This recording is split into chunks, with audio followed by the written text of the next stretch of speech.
Hello दोस्तों, welcome in Guruji classes. तो friends, मैं अरुण बघेल स्वागत करता हूं आपका आपके अपने चैनल गुरुजी क्लासेस में। दोस्तों, SSC Delhi police constable exam 2023 से related GK science computer 100% real question previous year 2023, मतलब जो प्रीवियस ईयर के क्वेश्चन जो हो गए हैं उनसे संबंधित कुछ क्वेश्चन करवाने वाले हैं। ओके फ्रेंड्स, इसी आधार पर क्वेश्चन आएंगे, कुछ ज़्यादा टफ मामला नहीं है। तो आप थोड़ा ध्यान से 2-3 बार वीडियो को देख लीजिएगा तो आपकी सभी समस्याएं दूर हो जाएंगी। ओके फ्रेंड्स, तो उम्मीद करता हूँ आप सब अच्छे होंगे और आपकी पढ़ाई बहुत अच्छे से चल रही होगी। तो दोस्तों, ज़्यादा टाइम न नष्ट करते हुए वीडियो कंटिन्यू करते हैं। ओके फ्रेंड्स, क्वेश्चन नंबर 1 बनी है, वो नंबरिंग नहीं हो पाई है तो क्वेश्चन ही है। क्वेश्चन थोड़ा लाइट में और आंसर थोड़ा डिलाइट में। ओके, पटकाई बॉम पहाड़ियाँ किस पर्वत श्रृंखला का हिस्सा हैं? पटकाई बॉम पहाड़ियाँ किस पर्वत श्रृंखला का हिस्सा हैं? तो ये पटकाई बॉम पहाड़ियाँ हैं, ये बर्मा के साथ भारत की उत्तर पूर्वी सीमा पर स्थित हैं। कहाँ? भारत की उत्तर पूर्वी सीमा पर स्थित हैं। ओके फ्रेंड्स, तो ये जो है पहाड़ियाँ समुद्र तल से 1223 मीटर ऊंचाई पर स्थित हैं। पटकाई पहाड़ियाँ भारतीय राज्यों असम, मणिपुर, मेघालय, मिजोरम और नागालैंड में स्थित हैं। ओके फ्रेंड्स, पटकाई में 3 पहाड़ियाँ शामिल हैं, जैसे कि पटकाई बम, गारो खासी जयंतियाँ और लखाई पहाड़ियाँ। गारो खासी जयंतियाँ रेंज मेघालय में स्थित हैं। ओके, नेक्स्ट, ओणम त्यौहार किस महीने में मनाया जाता है? तो फ्रेंड, टीसीएस ही लेगी इसका, दिल्ली पुलिस का जो एग्ज़ाम है। तो टीसीएस क्वेश्चंस थोड़ा बदल रही है अपना पैटर्न, अब सभी जानते ही हैं। अब वो ये नहीं पूछ रही है कि ओणम किस राज्य का त्यौहार है, ये तो सबको पता है किस राज्य का है। ओणम केरल का है। और तो ये नहीं पूछ रही है, वो ये पूछ रही है किस महीने में मनाया जाता है। तो ओणम मंथ चिंगम ऑफ मलयालम होता है। ये ओणम सितंबर माह का त्यौहार है। दक्षिण भारत में, खासकर केरल में बहुत धूमधाम से मनाया जाता है। ओणम को खास तौर पर खेतों में फसल की अच्छी उपज के लिए मनाया जाता है। ओणम को ये पूर्व से, मतलब जो होती है, अच्छी फसल के लिए मनाया जाता है। कहने का मतलब है ये अच्छी फसल के लिए मनाया जाता है। ये पूरे 10 दिन तक चलता है ये फ्रेंड्स। ओके, तो आगे बढ़ते हैं। ये ओणम पर्व के दौरान नाव रेस, नृत्य, संगीत, महाभोज जैसे कार्यक्रम का भी आयोजन किया जाता है। सितंबर माह के सभी भारतीय त्यौहार, सितंबर माह में जितने भी त्यौहार मनाए जाते हैं ये वो होते हैं मुहर्रम या सिया मुसलमानों का, जो सिया मुस्लिम होते हैं, अपने सिया मुस्लिम भाई हैं, उन्हों का जो है वो प्रमुख त्यौहार है सिया। गणेश चतुर्थी यह हिंदुओं का प्रमुख त्यौहार है। अभी देखा होगा आपने गणेश चतुर्थी जो गई है कितना धूमधाम से मनाया गया है। ओके फ्रेंड्स, तो ये राम राज्य है, कुछ भी है, मतलब बढ़िया है, एकदम सही चल रहा है जो कुछ भी चल रहा है। गणेश चतुर्थी कितने धूमधाम से मनाया गया है। अभी कुछ दिन पहले शिव कावड़ यात्रा थी, कितने धूमधाम से मनाई गई है। ओके, तो ये भारत है, सभी धर्मों का आदर होता है। ओणम यह केरल का प्रमुख त्यौहार है। क्या है? ओणम केरल का प्रमुख त्यौहार है, सितंबर माह मनाया जाता है। महाराजा अग्रसेन जयंती है, उत्तर भारत में मुख्य तौर पर मनाई जाती है। तो इसकी महाराजा अग्रसेन जयंती जो है ये उत्तर भारत में मुख्य तौर पर मनाई जाती है। ओके, आगे बढ़ते हैं। तो ये इकोनॉमिक्स से क्वेश्चन, एनएसओ के द्वारा जीडीपी की क्या ग्रोथ रेटिंग रहेगी? एनएसओ जो है मतलब एक संस्था है, उसके द्वारा जीडीपी की क्या ग्रोथ रेटिंग रहेगी? राष्ट्रीय सांख्यिकी कार्यालय के आंकड़ों के मुताबिक 2020-21, फ्रेंड्स ये प्रीवियस ईयर आधारित है ना, इसमें से 20-21 है कि पहली तिमाही में मैन्युफैक्चरिंग सेक्टर में से सकल मूल्यवर्धन जीबीए 39.3% रहा। ओके, तो राष्ट्रीय सांख्यिकी जो कार्यालय एनएसओ के द्वारा, मतलब ये अनुमान लगाती हैं, ये सभी अपनी मतलब वो होती हैं सांख्यिकी जो होती है, राष्ट्रीय सांख्यिकी, ये अनुमान लगाती हैं जीडीपी दर का कितना रहेगी। उन्होंने पिछले वित्त वर्ष के अनुसार जो अनुमान लगाती हैं उसी के अनुसार अनुमान लगा। जीडीपी ग्रोथ रेट में 5.2% रही थी। वित्त वर्ष 2018-19 में भारतीय अर्थव्यवस्था 6.1% की दर से बढ़ी थी, जबकि तो 2019-20 में ये अर्थव्यवस्था की विकास दर 4.2% रही थी। समझता हूँ फ्रेंड्स, ये आपकी समझ में क्वेश्चन नहीं आया होगा क्योंकि इकोनॉमिक्स से, और ये करंट का नहीं है, थोड़ा पुराना क्वेश्चन है, इस वजह से फिर भी पढ़ लेना एक दो बार, आपका मतलब दिमाग में तो रहेगा ही। पानीपत के युद्ध के बाद किसका शासन आया था? जो पानीपत का युद्ध हुआ था उसके बाद किसका शासन आया था? तो पानीपत का तीसरा युद्ध भारत के सैन्य इतिहास की क्रांतिकारी घटना माना जाता है। यह युद्ध 14 जनवरी 1761 को अफगान लुटेरे अहमद शाह अब्दाली, ये लुटेरा था अफगान अब्दाली फौज और सदाशिव राव भाऊ के नेतृत्व में मराठों के बीच लड़ा गया था। पानीपत की 3 प्रमुख लड़ाइयाँ हुई हैं। पानीपत की 3 ऐतिहासिक लड़ाइयाँ हुई हैं। पहली लड़ाई 21 अप्रैल 1526 को बाबर और इब्राहिम लोदी, पानीपत का प्रथम युद्ध हुआ था। किसके बीच? बाबर और इब्राहिम लोदी के बीच। दूसरी लड़ाई हुई थी फ्रेंड्स 5 नवंबर 1556। बैरम खां अकबर का सेनापति था एवं हेमू आदिल शाह सूरी का सेनापति था। पानीपत का द्वितीय युद्ध इस समय हुआ था 5 नवंबर 1956 में। और तीसरी जो लड़ाई हुई थी 14 जनवरी 1761 को मराठा एवं अहमद शाह अब्दाली, पानीपत का तृतीय युद्ध हुआ था। कब? 1761। पहला हुआ था 1526, दूसरा हुआ था 1556 और तीसरा हुआ था 1761 को। ओके, नेक्स्ट क्वेश्चन, भारत में मोदी जी को अर्थ अवार्ड किस वर्ष मिला? यह किससे संबंधित था? प्रधानमंत्री मोदी जी को बहुत अवार्ड मिल रहे हैं आजकल। तुमने देखा होगा जिस देश में जाते हैं वहाँ से अवार्ड, सर्वोच्च सम्मान ही लेके आते हैं। अभी तो 14 देशों के राष्ट्रीय सम्मान मिल चुके हैं फिलहाल में। ये पुराना है। अर्थ अवार्ड किस वर्ष मिला है? तो ये अर्थ अवार्ड जो है प्रधानमंत्री नरेंद्र मोदी को संयुक्त राष्ट्र यूएन के प्रतिष्ठित champion of the earth award से सम्मानित किया गया है। प्रधानमंत्री मोदी के साथ ही फ्रांस के राष्ट्रपति इमैनुअल मैक्रो को भी इस अवार्ड से ही नवाजा गया। जिस अवार्ड से मोदी जी को नवाजा गया था उसी अवार्ड से फ्रांस के जो राष्ट्रपति थे इमैनुअल मैक्रो, उनको भी नवाजा गया। दोनों नेताओं को अंतर्राष्ट्रीय गठबंधन के संबंध में उनके प्रयासों और पर्यावरण कार्रवाई पर सहयोग बढ़ाने के लिए नीति नेतृत्व श्रेणी के तहत यह अवार्ड मिला है। ओके फ्रेंड्स, राज्यपाल का अध्यादेश किस आर्टिकल में है? जो राज्यपाल का अध्यादेश है वो किस आर्टिकल में है? जब कोई विधेयक राज्य की विधानसभा द्वारा या विधान परिषद वाले राज्य में विधानमंडल के दोनों सदनों द्वारा पारित कर दिया गया है तब वह राज्यपाल के समक्ष प्रस्तुत किया जाएगा और राज्यपाल घोषित करेगा वह विधेयक पर अनुमति देता है या अनुमति रोक लेता है, अथवा वह विधेयक की राष्ट्रपति के विचार के लिए भी आरक्षित।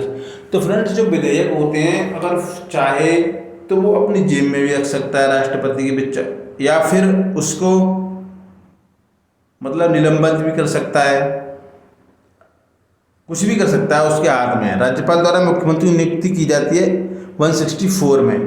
और जो अध्यादेश जो होता है फ्रेंड्स, ये अध्यादेश जो होता है, ओके फ्रेंड्स, थोड़ी टेक्निकल प्रॉब्लम हो जाती है। हाँ, तो राज्यपाल द्वारा मुख्यमंत्री की नियुक्ति किस अनुच्छेद में की जाती है? 164 में की जाती है। मुख्यमंत्री की सलाह से अन्य मंत्रियों की नियुक्ति भी की जाती है। राज्य महाधिवक्ता की नियुक्ति 165 में की जाती है। राज्य के सभी संवैधानिक पदों के अध्यक्षों की नियुक्ति राज्यपाल ही करता है। जितने भी राज्य के संवैधानिक पद होते हैं उनकी जो नियुक्ति करता है वो राज्यपाल ही करता है। राज्यपाल को कार्यकाल से पूर्व हटाने का अधिकार राष्ट्रपति को है। सिर्फ राष्ट्रपति ही राज्यपाल को हटा सकता है। विधान परिषद में 1/6 सदस्य मनोनीत करता है राज्यपाल। जैसे राष्ट्रपति उधर ऊपर करता है लोकसभा में,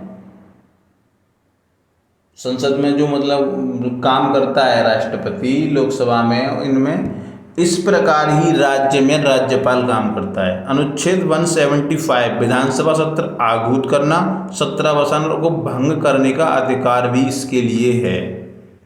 बिल्कुल पूरी जो अथॉरिटी राष्ट्रपति की जो पूरी अथॉरिटी हैं वो राज्य में राज्यपाल के लिए होती हैं। ओके,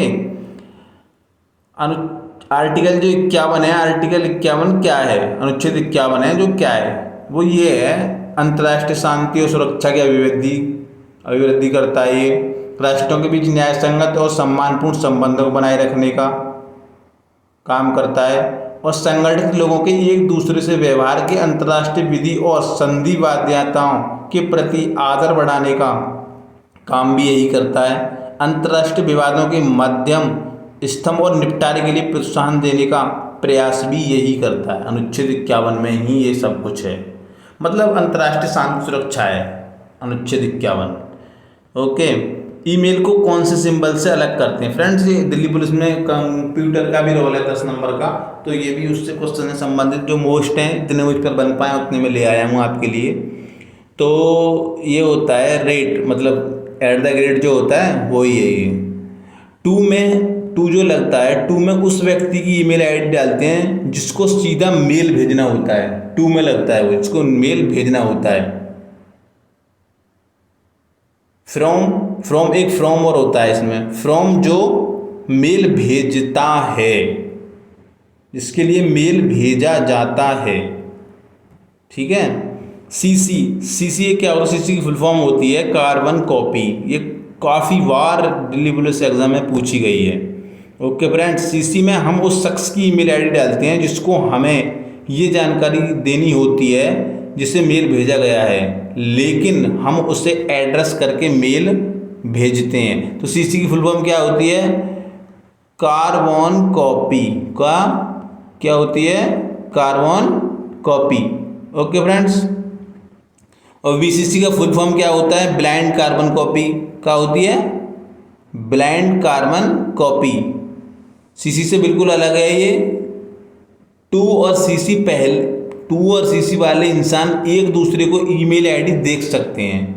अगर आप ईमेल भेजने के लिए बीसीसी का इस्तेमाल करते हैं तो बीसीसी दोनों टू एंड डबल सी से गुप्त रहेगा। बीसीसी ये दोनों गुप्त रहते हैं, उनको वो देख सकता है। एटमॉस्फेयर वायुमंडलीय दाब होता है। वायुमंडलीय दाब को बैरोमीटर से मापा जाता है। इसकी सहायता से मौसम संबंधी पूर्वानुमान भी लगाया जाता है, जैसे आंधी तूफान आना, ये सब।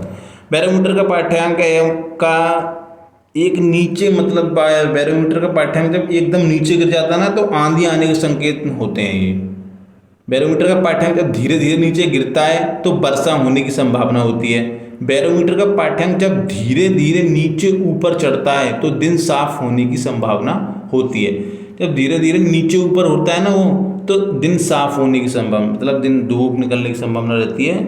और एकदम नीचे गिर जाना आंधी आने की, और धीरे धीरे नीचे गिरना वर्षा होने की संभावना। तो यही होता है बैरोमीटर का प्रयोग। पास्कल के नियम पर आधारित कुछ यंत्र हैं फ्रेंड्स, ये पूछे जाते हैं।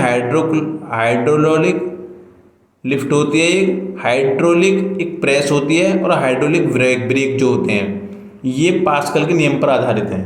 ओके, नेक्स्ट, तो कौन सा उद्योग 250 करोड़ टर्नओवर करने वाला होता है? तो 250 मतलब जो अधिक टर्नओवर जो करते हैं वो मध्यम वर्ग के उद्योग होते हैं। कौन से? मध्यम वर्ग के उद्योग में आएंगे। सूक्ष्म, लघु एवं मध्यम उद्यम को संक्षिप्त में एमएसएमई भी कहा जाता है। क्या कहा जाता है? एमएसएमई। ओके फ्रेंड्स, ये एमएसएमई। तो ये आगे बढ़ते हैं। सूक्ष्म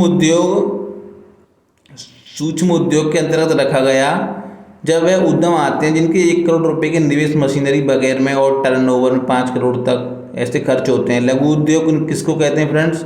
तो ये लघु उद्योग जो है, उन उद्योगों को लघु की श्रेणी में रखा जाता है जिन उद्योगों में 10 करोड़ और टर्नओवर 50 करोड़ रुपए तक है। यह निवेश और टर्नओवर की सीमा मैन्युफैक्चरिंग और सर्विस दोनों सेक्टर में लागू होती है।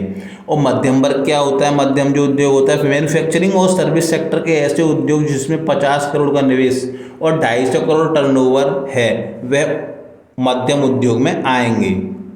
Okay, next question. नेक्स्ट है ये फ्रेंड्स, राष्ट्रपति और उपराष्ट्रपति के अनुच्छेद कौन से हैं? तो प्रेसिडेंट राष्ट्रपति का होता है आर्टिकल 52, और वाइस प्रेसिडेंट मतलब उपराष्ट्रपति का होता है अनुच्छेद 63। कितना? 63। प्रेसिडेंट 52 और वाइस प्रेसिडेंट 63। ओके, भारतीय संविधान अनुच्छेद कौन सा होता है? भारतीय संविधान में ये अनुच्छेद 71, ये किस काम में आता है? राष्ट्रपति या उपराष्ट्रपति के चुनाव के संबंध में 71 जो होता है आर्टिकल, ये किस उसमें आता है? काम में, ये राष्ट्रपति या उपराष्ट्रपति के चुनाव के संबंध में या उससे उत्पन्न होने वाले सभी संदेह और विवादों के बीच सर्वोच्च न्यायालय के द्वारा जांच की जाएगी और निर्णय भी लिया जाएगा, जिसका निर्णय अंतिम होगा, सर्वमान्य निर्णय होगा फ्रेंड्स। ये सर्वोच्च न्यायालय का अनुच्छेद 71 के तहत 71 के तहत ये होता है दोनों उपराष्ट्रपति और राष्ट्रपति चुनाव के बीच में। ओके, तो ये आगे बढ़ते हैं। अब 1952 ओलंपिक कहाँ पर खेले गए थे? 1952 ग्रीष्मकालीन ओलंपिक, आधिकारिक तौर पर इसे एक्सबी ओलंपिकों के नाम से भी जाना जाता है। 1952 में हेलेंस्की फिनलैंड में आयोजित अंतर्राष्ट्रीय बहु खेल आयोजन थे। हेलेंस्की को पहले 1940 के ग्रीष्मकालीन ओलंपिक की मेजबानी के लिए चुना गया था, जो द्वितीय विश्व युद्ध के कारण रद्द कर दिया गया था। कहाँ हुए थे फ्रेंड्स? हेलेंस्की फिनलैंड में आयोजित अंतर्राष्ट्रीय वह आयोजन थे। ये 1940 में भी इसके लिए मेजबानी दी गई थी, लेकिन जो द्वितीय विश्व युद्ध हुआ था उसके कारण रद्द हो गया था फ्रेंड्स। तो अभी द्वितीय विश्व युद्ध की फिर संभावना हो रही है, तृतीय विश्व युद्ध की। अब आपने देखा होगा इजराइल और हमास के बीच में कितना बड़ा संघर्ष जारी है। तो फ्रेंड्स, युद्ध किसी प्रकार से कोई भी विकल्प नहीं है। तो फ्रेंड्स, अगर कुछ भी हो, युद्ध दो देशों के बीच होता है, तो फ्रेंड्स मानवता उसमें शर्मसार हो जाती है। और एक सैनिक जो होता है लड़ने वाला, चाहे वो विरोधी पर उससे हो या अपने दर से हो, किधर से भी हो फ्रेंड्स, नुकसान तो सेना ही झेलती है, सेना के घर वाले झेलते हैं। और जो व्यक्ति चले जाते हैं, युद्ध तो विराम हो ही जाता है एक न एक दिन, जो व्यक्ति चले जाते हैं निर्दोष होते हैं, हमेशा युद्ध में हानि ही होती है। श्री कृष्ण ने गीता में भी कहा था और महाभारत के समय भी कहा था कि युद्ध शांति का विकल्प नहीं है। तो फ्रेंड्स, अभी ये देख रहे हैं आप, न्यूज़ देखा होगा आपने, हमास ने एकदम इजराइल पर 5000 रॉकेट दाग दिए, 5000। अब इजराइल अपने आप में बहुत शक्तिशाली देश है, जाहिर सी बात है उसने युद्ध की घोषणा कर दी है। अब वो मानेगा नहीं, क्योंकि अमेरिका का हाथ उसके पीछे है। ओके फ्रेंड्स, तो हम कहाँ से कहाँ पहुँच गए, आगे बढ़ते हैं। अब 8वीं पंचवर्षीय योजना कब शुरू हुई थी? फ्रेंड्स, पंचवर्षीय योजना को बड़ा रोल दे रही है टीसीएस। हर क्वेश्चन पेपर में या तो उससे संबंधित फैक्ट पूछती है या सीधे सीधे उसका कार्यकाल पूछ लेती है। तो फ्रेंड्स, 8वीं पंचवर्षीय योजना हुई थी, ये हुई थी 5 ईयर जो प्लान है 8वां, 1992 से 1997 के बीच हुआ था। कब? 1992 से 1997। अब फ्रेंड्स, पहली कब हुई थी यही पूछ लेगी, 1951 से 1956। दूसरी कब हुई थी? 1956 से 1961। तीसरी कब हुई थी? 1961 से 1966। चौथी 1969 से 1974। पाँचवीं 1974 से 1978। अब फ्रेंड्स, ये 2 साल का ब्रेक लग गया इधर, इससे ही हम क्या कहते हैं, पंचवर्षीय योजना अवकाश कहा जाता है। नहीं फ्रेंड्स, ये तीसरी के बाद होता है, सॉरी, ये तीसरी के बाद होता है पंचवर्षीय योजना अवकाश। ओके, कितने, हाँ, छठी ये 1980 से 85 तक रही है। 7वीं जो हुई है 1985 से 1990 तक रही है। 8वीं आपने पढ़ाई है जो क्वेश्चन में आया था 1992 1997। 9वीं पंचवर्षीय योजना 1997 से 2002 तक हुई है। 10वीं पंचवर्षीय योजना 2002 से 2007 तक हुई है। 11वीं पंचवर्षीय योजना 2007 से 2012 तक हुई है। 12वीं पंचवर्षीय योजना 2012 से 2017 तक हुई है। सरस्वती और सतलज के मध्य कौन सी नदी बहती है? तो फ्रेंड्स, नदियों से संबंधित हम शॉर्ट ट्रिक डालते रहते हैं, शॉर्ट वीडियो डालते रहते हैं, आप उसको देखो, लाइक करो, शेयर करो और अपने दोस्तों को भी उसे दिखाओ, शेयर करो। ओके फ्रेंड्स, तो सतलुज और सरस्वती के मध्य कौन सी नदी बहती है? तो ऋग्वेद में सरस्वती नदी को यमुना के पूर्व और सतलुज के पश्चिम से बहती हुई बताया गया है। ऐसा प्रतीत होता है कि पृथ्वी की संरचना अंतरिक्ष में हुए बदलाव के चलते सरस्वती भूमिगत हो गई थी। ओके फ्रेंड्स, श्रीदेवी पुस्तक किसने लिखी है? पुस्तक Sridevi, girl women superstar, writer Satyarth Nayak ने लिखी है। ओके, किस भारतीय महिला खिलाड़ी को पहला ओलंपिक का पदक मिला? किसे मिला था? कर्णम मल्लेश्वरी। किसमें मिला था? भारोत्तोलन में। 2000 सिडनी गेम्स में कर्णम मल्लेश्वरी ओलंपिक इतिहास में पदक जीतने वाली पहली भारतीय महिला बनी थी। 2000 सिडनी ओलंपिक गेम्स में बनी थी ये। 1993 में अपनी पहली भारोत्तोलन विश्व चैंपियनशिप कर्णम मल्लेश्वरी ने 54 किलोग्राम में कांस्य पदक जीता। एक साल बाद उन्होंने उसे एक स्वर्ण में बदल दिया। ओके फ्रेंड्स, जिससे वह विश्व चैंपियनशिप में स्वर्ण पदक जीतने वाली पहली भारतीय महिला वेट लिफ्टर बन गई। उसी साल बाद में कर्णम मल्लेश्वरी ने 1994 के एशियाई खेलों में भी रजत पदक जीता। तो फ्रेंड पदकों समय देखो, अभी हांगजू चीन में जो एशियन गेम्स हो रहे थे उसमें भारत ने कितने पदक जीते हैं? 107 पदक जीते हैं। कितने फ्रेंड्स? 107 पदक। कबड्डी में गोल्ड मेडल लाया अपना भारत, पुरुष वर्ग में, महिला वर्ग में भी लेके आया, और क्रिकेट में भी लेके आया, दोनों फॉर्मेटों में। और फ्रेंड्स आपको पता ही है गोल्फ में भी लेके आया है गोल्ड मेडल। और ये पारुल चौधरी जो हैं एथलेटिक्स 5000 मीटर उसमें भी आया है। ठीक है, एक वीडियो अलग से आ जाएगी एशियन गेम्स वाली, सब समस्या खत्म हो जाएगी। ओके फ्रेंड्स, आगे बढ़ते हैं। किस ओलंपिक में भारत ने पहला गोल्ड मेडल जीता है? पहला गोल्ड जीता था एम्स्टर्डम ओलंपिक में जीता था भारत ने। भारतीय हॉकी टीम ने ओलंपिक इतिहास में अपना पहला गोल्ड मेडल साल 1928 में एम्स्टर्डम ओलंपिक में जीता था। इस दौरान भारतीय हॉकी टीम ने 5 मैचों में कुल 29 गोल किए थे। कितने? 29 गोल किए थे। नीदरलैंड के खिलाफ मेजर ध्यानचंद की हैट्रिक की बदौलत टीम ने 3-0 से जीत हासिल की और भारतीय हॉकी टीम ने पहली बार गोल्ड मेडल अपने नाम कर लिया था। तो फ्रेंड्स ये शूटिंग में और एक बार देख लो। शूटिंग 2004 एथेंस ओलंपिक, राजस्थान के राज्यवर्धन सिंह राठौर सिल्वर मेडल जीतकर राठौर पहले भारतीय शूटर बन गए जिन्होंने ओलंपिक गेम्स में जगह बनाई। अभी ये खेल मंत्री बन गए थे राज्यवर्धन सिंह राठौर जी। तो अब 2008 में बीजिंग ओलंपिक उत्तराखंड के निशानेबाज अभिनव बिंद्रा ने मेंस 10 मीटर एयर राइफल में पहला गोल्ड मेडल, जो व्यक्तिगत गोल्ड मेडल था पहला, यही था 2008 में। भारत के अव्वल शूटर बन गए थे 2008 में 10 मीटर एयर। कौन? अभिनव बिंद्रा जी। तो आगे बढ़ते हैं फ्रेंड्स। पानीपत का दूसरा युद्ध का नेतृत्व किसने किया था? ये पूछ रहा है। दूसरा युद्ध हुआ कब था? 5 नवंबर 1556 ईस्वी को हुआ था। अभी आप पीछे पढ़ चुके हैं हम। उत्तर भारत के हिंदू शासक सम्राट हेमचंद्र विक्रमादित्य, लोकप्रिय नाम क्या था इनका? हेमू, और अकबर की सेना के बीच पानीपत के मैदान में लड़ा गया था। अकबर के सेनापति खान जमान और बैरम खान के लिए यह एक निर्णायक जीत थी। ओके, आगे बढ़ते हैं। घाघरा का युद्ध किसके बीच लड़ा गया था? घाघरा का युद्ध जो लड़ा गया था फ्रेंड्स 1529 ईस्वी में बाबर और अफगानों के बीच लड़ा गया था। यह भारतीय इतिहास का पहला ऐसा युद्ध था जो जमीन और पानी दोनों पर लड़ा गया। घाघरा का युद्ध पानीपत के युद्ध जो 152 ईस्वी 152 नहीं फ्रेंड्स